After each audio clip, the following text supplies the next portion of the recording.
তাহলে একটা অশিক্ষিত ছাগল সে জানে কি খেতে হয়, কতটা খেতে হয়, কখন খেতে হয়, কিন্তু একটা শিক্ষিত মানুষ সে জানে না কি খেতে হয়, কখন খেতে হয়, কতটা খেতে হয়। অর্থাৎ খাওয়া দাওয়াটা খুব ইম্পর্টেন্ট। খাওয়া দাওয়াটা ইম্পর্টেন্ট নয়, খাওয়া দাওয়াটাই হচ্ছে আমাদের শরীরের হচ্ছে ফুয়েল, এনার্জি। আমরা সভ্য হয়েছি কিন্তু নেচার থেকে দূরে সরে গেছি। তাহলে আজকে যদি মানুষ প্রকৃতির খাবার ছাগলের মতো খেতে পারতো বা পারে, তাহলে মানুষ কিন্তু সমস্ত রোগ থেকে মুক্তি পেতে পারে।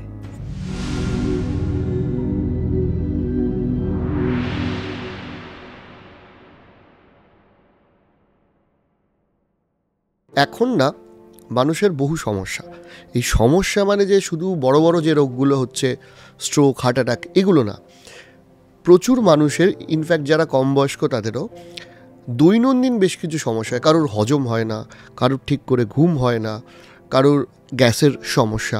তো এটা কি আমাদের লাইফস্টাইলের জন্য সমস্যা সৃষ্টি হচ্ছে? আপনি কি মনে করেন ব্যাপারটা নিয়ে? এই পুরো ব্যাপারটা যদি আমি বুঝিয়ে বলি, তাহলে আমার মনে হয় একটা গল্প বললে অনেক সুবিধে হবে। ডেফিনেটলি বলুন। যে যদি আমি একটা ছাগলকে নিয়ে আমি চেন্নাই চলে যাই, তাহলে আমি সেখানে গিয়ে কি খাবো? ইডলি খাবো, ধোসা খাবো। ছাগলটা কি খাবে? ঘাসই খাবে। আবার ওই ছাগলটাকে নিয়ে যদি আমি বম্বে চলে আসি, বম্বেতে গিয়ে আমি খাচ্ছি বড়া পাও, ছাগলটা ঘাস খাবে। আবার ওই ছাগলটাকে নিয়ে যদি আমি গুজরাট চলে যাই, গুজরাটে গিয়ে আমি খাচ্ছি ভাবড়া, খাবড়া, ধাবড়া, ধোকলা, এই ধরনের খাবার দাবার। আর ছাগল কি খাচ্ছে? ঘাসই খাচ্ছে। যদি আমি ছাগলটাকে নিয়ে দিল্লি চলে আসি, দিল্লিতে আমি খাবো রুটি, সবজি, পনির, আর ছাগল ঘাস খাচ্ছে। আবার যদি কলকাতায় চলে আসি, কলকাতায় এলে আমি ভাত, মাছ, রসগোল্লা, ল্যাংচা, বোঁদে এইসব খাচ্ছি, ছাগল কিন্তু ঘাস খাচ্ছে। আবার ওই ছাগলকে যদি আমি একটু পাসপোর্ট ভিসা বানিয়ে বিদেশ চলে যাই, আমেরিকা, লন্ডন, চীন, জাপান, জার্মান, তো ওখানে গিয়ে আমি কি খাবো? পিজা খাবো, বার্গার খাবো, পেস্ট্রি খাবো, কেক খাবো, ছাগল কিন্তু ঘাসই খাচ্ছে। তাহলে একটা অশিক্ষিত ছাগল সে জানে কি খেতে হয়, কতটা খেতে হয়, কখন খেতে হয়, কিন্তু একটা শিক্ষিত মানুষ সে জানে না কি খেতে হয়, কখন খেতে হয়, কতটা খেতে হয়। সেই জন্য মানুষের কিন্তু আজকে এত সমস্যা, কারণ মানুষ তার খাবারটা না খেয়ে সে ভুল খাবার খাচ্ছে। আর তার জন্য তার এই যে যত রকমের সমস্যার কথা আমরা আলোচনা করব বা করছি, সেটার জন্য দায়ী কিন্তু তার খাওয়া দাওয়া। তাহলে আজকে যদি মানুষ প্রকৃতির খাবার ছাগলের মতো খেতে পারতো বা পারে, তাহলে মানুষ কিন্তু সমস্ত রোগ থেকে মুক্তি পেতে পারে। ওকে, অর্থাৎ খাওয়া দাওয়াটা খুব ইম্পর্টেন্ট। ডেফিনেটলি খাওয়া দাওয়াটা ইম্পর্টেন্ট নয়, খাওয়া দাওয়াটাই হচ্ছে আমাদের শরীরের হচ্ছে ফুয়েল, এনার্জি। এবার আমরা কি করেছি? আমরা সভ্যতা দিকে তাকিয়ে যদি মনে করি যে মানুষ অনেক সভ্য হয়েছে, সে কেন আর প্রকৃতির খাবার খাবে? সে তো পিজা খাবে, বার্গার খাবে, তার কারণ অনেক ডেভেলপ সে করেছে। আগে যখন মানুষ আদিম সভ্যতার সময়, আজ থেকে 1 লক্ষ বছর আগে মানুষ যখন পৃথিবীতে আসে, তখন সে আর প্রকৃতি আর কেউ ছিল না।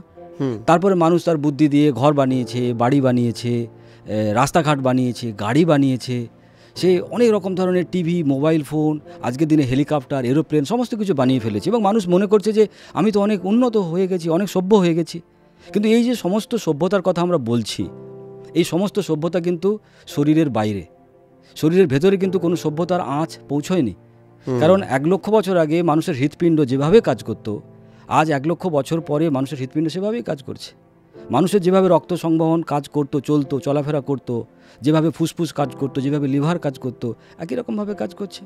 মানুষের 9 মাস 10 দিন লাগতো একটা সন্তান জন্মগ্রহণ করতে, আজও কিন্তু তাই। তার মানে সভ্যতা হয়েছে বলেই আমার ওই 9 মাস 10 দিন আর লাগছে না। আমি আমেরিকার প্রেসিডেন্ট, তার মানে আমার 3 দিনে হয়ে যাবে। আর আমি একজন রিক্সা টানি, রিক্সা চালাই, আমি গরিব মানুষ, সেই জন্য আমার জন্য 1 বছর 2 বছর আমার জন্য বেশি, এরকম কিন্তু নয়। কিন্তু নেচারের কাছে সবাই সমান। তার মানে আমার বহিরাগত পৃথিবীতে আমি অনেক বদল ঘটিয়েছি, কিন্তু যেদিন মানুষ তার আভ্যন্তরীণ শরীরের ভেতরে কিছু বদল ঘটানোর চেষ্টা করেছে, সেদিন থেকে কিন্তু মানুষ বিপদে পড়েছে। মানে আপনি বলছেন যে আমরা সভ্য হয়েছি কিন্তু নেচার থেকে দূরে সরে গেছি। তাহলে এই নেচারকে সঙ্গে নিয়ে সুস্থ মানুষ কিভাবে থাকতে পারে? মানে আজকের ডেটে আপনি তো বললেন, একটা হালকা উদাহরণ দিয়ে বোঝালেন যে কোথায় কোথায় ভুল হচ্ছে, কিন্তু আমরা যদি সুস্থ থাকতে চাই কি কি করা যেতে পারে? বেসিক্যালি আমরা যদি দেখি না, আমাদের যে মানব শরীর সেটা একটা অটোমেটিক মেশিন। এটা নিয়ে এত চিন্তিত হওয়ার কিছু কারণ নেই, কারণ এই মেশিনটাতে আমার কিন্তু কোনো ভূমিকা নেই। যা কিছু জিনিস শরীর নিজে নিজেই করে, নিজে নিজেই তাকে চেয়ে নেয়। যেমন সাপোজ যখন একটা বাচ্চা জন্মগ্রহণ করে, সে খুব বেশি হলে 2 কেজি 3 কেজির একটা মাংসপিণ্ড ডালা থাকে। তারপর সেই মাংসপিণ্ডটা কিন্তু ধীরে ধীরে ধীরে বড় হয়। তাহলে তার বড় করার জন্য আমার পেছনে কিন্তু কোনো হাত নেই। এবং সে খিদে পাচ্ছে, শরীর নিজেই কিন্তু খাবার চেয়ে নিচ্ছে।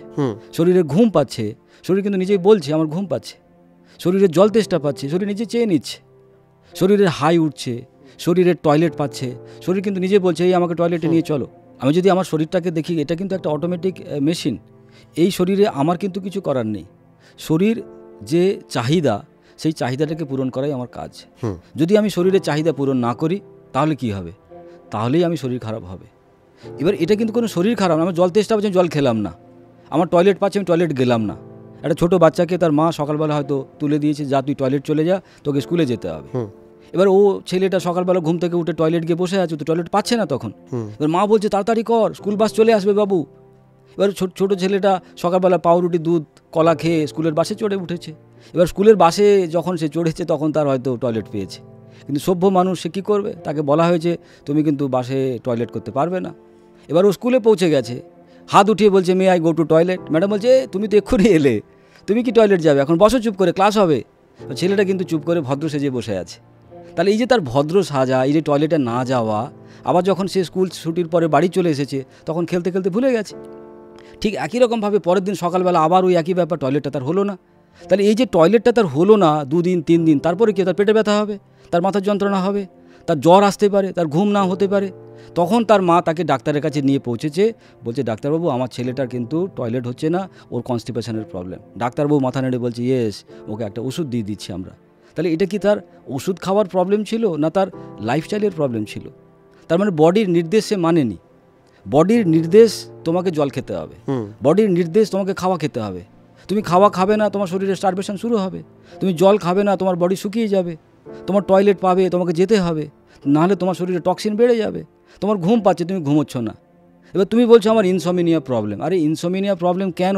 দীর্ঘদিন তোমার বডি চেয়েছে ঘুমিয়ে যাও ঘুমিয়ে যাও ঘুমিয়ে যাও, তুমি ঘুমোওনি। তাহলে এই যে বডির নির্দেশ আমি মানলাম না, এই না মানাটাই কিন্তু শরীরের রোগ। তার মানে আমি যদি সুস্থ হতে চাই আমাকে শরীরের কথা শুনে চলতে হবে। লোকে বলে না শরীরের নাম মহাশয়, যা সহাবে তাই সয়, এগুলো সমস্ত মিথ্যে কথা। মানে আমি সহাবো কেন? শুধু শুধু কারণ শরীরকে তুমি শরীর তোমাকে বলছে আমার শরীরে খিদে পাচ্ছে, তাকে তুমি সহাবে কেন? যদি তুমি সহাও তাহলে তোমাকে শুয়ে যেতে হবে। তার সাথে একটাও কথা আছে যেরকম যে সুস্থ থাকতে ব্যস্ত কেন? ব্যস্ত কেন? যেমন আমাদের সমাজে একটা প্রবাদ আছে, ভরা পেটে ফল খালি পেটে জল। হ্যাঁ, এর পরে কিন্তু 2টো লাইন ছিল, ভরা পেটে ফল খালি পেটে জল, দলে দলে হসপিটালে চল, এরপরে শ্মশান ঘাটে চল। এই 2টো লাইন কিন্তু মুছে গেছে। তার কারণ কি? যদি ভরা পেটে ফল খাই মানুষ অসুস্থ হবেই হবে। কারণ ফল একটা ফ্রুক্টোজ, সেই ফ্রুক্টোজ যখন কার্বোহাইড্রেটের সঙ্গে ভরা পেটের সঙ্গে মিশবে, ইটস ক্রিয়েট অ্যালকোহল, এবং এই অ্যালকোহল যখনই তৈরি হবে তার বাই প্রোডাক্ট হিসেবে তৈরি হবে গ্যাস। তাহলে আমার শরীরে গ্যাস বাড়া মানে আমার শরীরে হার্ট অ্যাটাক, ক্যান্সার, আলসার সমস্ত কিছুর প্রবলেম কিন্তু ওখান থেকে শুরু হচ্ছে।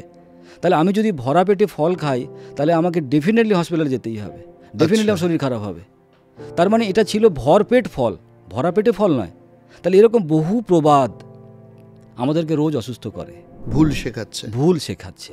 তার মানে আজকের দিনের অসুস্থতা যতটা না শরীরের অসুস্থতা, বেশি হচ্ছে আমার খাবার দাবারের ভুল, আমার প্র্যাকটিস এবং আমার ভুল জানা। এই জিনিসগুলো মিশে গিয়ে আজকের দিনে মানুষের এত শরীর খারাপ হচ্ছে।